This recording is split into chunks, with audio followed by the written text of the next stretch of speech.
నారాయణ. వివిధ కర్మల యందు ఆసక్తిమైనటువంటి మనస్సు నిరంతరంగా ఆలోచనలు సృష్టిస్తూనే ఉంటుంది.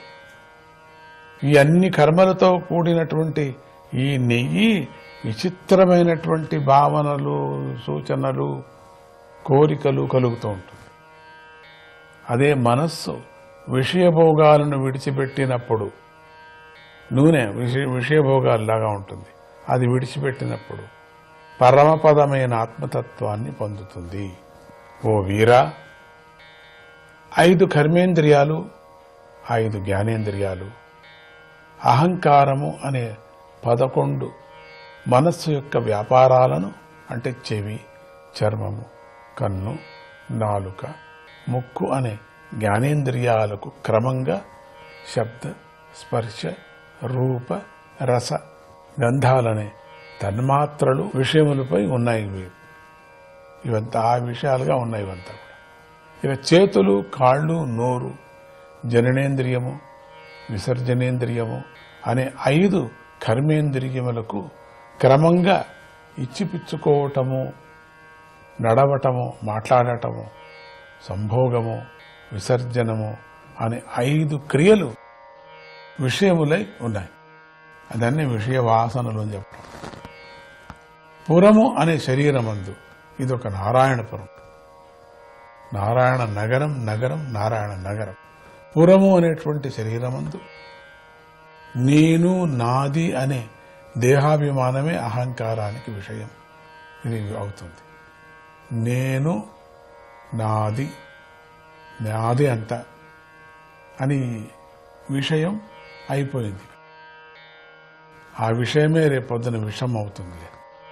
ఈ విధంగా కొందరు మహాత్ములు దేహమునందు నేను అనే అభిమానాన్ని, అహంకారాన్ని, నాది అనే అభిమానాన్ని, మమకారాన్ని వేరుగా లెక్కిస్తున్నారు. మహాత్ములు కొందరు అహంకారము మనస్సు యొక్క 12వ వృత్తి అని, దానిని ఆశ్రయించిన దేహము 12వ విషయమని చెబుతున్నారు. మానస వికారాలు, గంధము మొదలైన ద్రవ్యాలను బట్టి, వ్యక్తి యొక్క స్వభావాన్ని బట్టి, సంస్కారాలను బట్టి, కాలము, కర్మల ప్రభావాన్ని బట్టి వందల వేల కోట్ల రకాలుగా ఉంటాయి. దేహము, ఇంద్రియములు, మనస్సుల సమూహమైనటువంటి క్షేత్రాన్ని సాక్షిగా దర్శిస్తూ ఉంటే ఆత్మ చైతన్యం వల్లనే ఈ వికారాలకు ఉనికి, ప్రకాశం కలుగుతున్నాయి. బాగా అర్థం చేసుకోవాలి దీన్ని మీరు. అంతేగాని ఈ మనోవికారాల ఉనికి, ప్రకాశములకు ఆత్మ అనాత్మల వాస్తవమైన కలయిక కారణం కాదు. ఇక్కడ దేహము, ఇంద్రియాలు, మనస్సు తమంత తాముగా ఉనికి, ప్రకాశం కలిగినవి కూడా కాదు. ఈ మనస్సే జీవుని యొక్క ఉపాధి. ఇది మాయతో నిర్మించబడింది. ఇది సంసార బంధనానికి కారణమైన కర్మలను చేయిస్తుంది. ఈ మనస్సునందు గల ఆలోచన జాగ్రత్త స్వప్నములందు ప్రకటమవుతుంది. నిద్రలో అంతర్ధానమవుతుంది. ఈ ప్రకాశించే వృత్తులను అసంగుడైన క్షేత్రజ్ఞుడు సాక్షిగా దర్శిస్తూ ఉంటాడు. దేహము, ఇంద్రియములు, మనస్సు యొక్క సమూహమే క్షేత్రం. దీనిని తెలుసుకుంటూ ఉంటే ఆత్మ చైతన్యమే క్షేత్రజ్ఞుడు. ఈ క్షేత్రమునకు సాక్షి ఉండే చైతన్యం వ్యక్తి యొక్క ఆత్మ అయి ఉంటుంది. కాలాతీతుడు, సర్వేశ్వరుడు అయినటువంటి నారాయణుడే ఆ ఆత్మరూపంగా ప్రత్యక్షమవుతున్నాడు. ఈ దేహమందు ప్రకటమవుతున్నాడు. తన మాయాశక్తితో సకల ప్రాణుల బుద్ధియందు అంతర్యామిగా, స్వయం ప్రకాశ స్వరూపుడిగా విరాజిల్లుతున్నాడు. ఆ భగవంతుడికి పుట్టుక లేదు. చరాచరలైన ప్రాణులలో వాయువు ప్రాణశక్తి రూపంగా ఉంటూ వాటిని నియమిస్తూ ఉంటుంది. ప్రేరణను, చైతన్యాన్ని కలిగిస్తూ ఉంటుంది.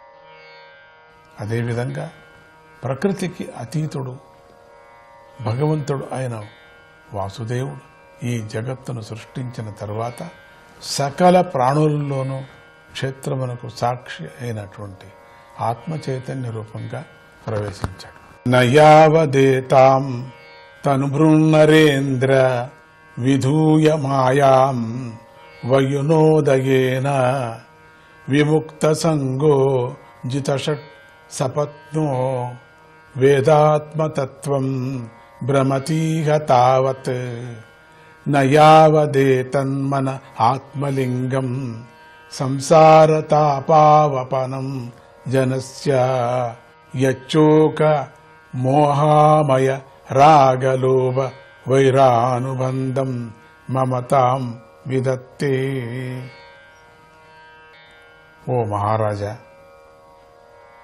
మోక్షం కావాలనుకునే దేహదారి అయినటువంటి వ్యక్తి సంసారమందు గల ఆసక్తిని విడిచిపెట్టాలి. కామక్రోధలోభమోహ మదమాచార్యాలు అనేటువంటి 6 అంతఃశత్రువులను జయించాలి. అటువంటి సాధకుడు ఆత్మజ్ఞానాన్ని పొంది అజ్ఞానాన్ని తొలగించుకోవాలి. ఆత్మస్వరూపానికి మనస్సే ఉపాధి. ఈ మనస్సు సంసారంలో దుఃఖాలను పండించే పొలమని సాధకుడు తెలుసుకోవాలి. మనస్సే మానవుడికి మమకారాన్ని పెంచుతుంది. శోకము, వ్యామోహము, చింతలు, ఆసక్తి, లోభము, వైరములతో ఎడతెగని సంబంధాన్ని కలిగిస్తుంది. ఎంతవరకైతే మానవుడు ఆత్మ గురించి విచారించి తన స్వరూపాన్ని తెలుసుకోకుండా ఉంటాడో అంతవరకు ఈ సంసారంలో పడి తిరుగుతూనే ఉంటాడు. కనుక ఈ మనస్సే నీకు శత్రువు వంటిది. ఇది స్వయంగా మిథ్యమే అయినా కూడా దీని బలం చాలా గొప్పది. దీనిని ఉపేక్షించటం వల్ల దీని బలం మరింతగా పెరిగిపోతుంది. ఒక కథ జ్ఞాపకం వస్తుంది. 2 రాక్షసులు ఒక రాక్షసుడితో యుద్ధం చేస్తూ ఉంటే ఆ రాక్షసుడికి ఒక వరం ఉంది. ఎదురువాడితో యుద్ధం చేస్తూ ఉంటే వాడి బలమంతా వీడు పుంజుకుంటాడు అని. అంటే రెట్టింపు వీడికి. అందుకని వాడికే ఎప్పటికీ జయం ఉంటుంది.